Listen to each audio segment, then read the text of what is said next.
And Elaine, at this hour, the U.S. House of Representatives, all of those lawmakers representing the entire nation, set to vote much later tonight on that spending bill after you mentioned the U.S. Senate overwhelmingly approving it just after the top Republican in the U.S. Senate announced this.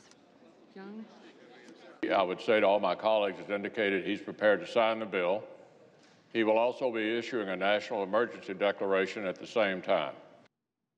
The president's top spokesperson saying that the national emergency is one of the executive actions the president will pursue, and, quote, the president is once again delivering on his promise to build the wall, protect the border, and secure our great country. That coming from Press Secretary Sarah Sanders. Now, Elaine, a national emergency essentially lets the U.S. president take money from the Pentagon, from military spending, and move it over to the cause of building his border wall. We do expect that that won't necessarily be enough, that he'll have to take from other pots of money in other government departments to build more border wall fencing. But it's worth noting here that even though the words national emergency are being used, the president's top intelligence community recently gave an intelligence threat, and it did not mention border security.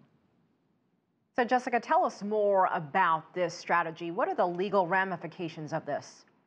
Yeah, we normally hear this declaration used maybe after a major terror attack like the September 11th attacks. It's not typically used in this fashion, and it essentially lets the president move money around the approvals of the U.S. Congress. The White House does say it is prepared for legal challenges, and the opposition party Democrats say they're looking into that as well as other measures to block the national emergency because they believe, as do many other Republican lawmakers, that it sets a bad precedent. Here is Nancy Pelosi, a top House Democrat.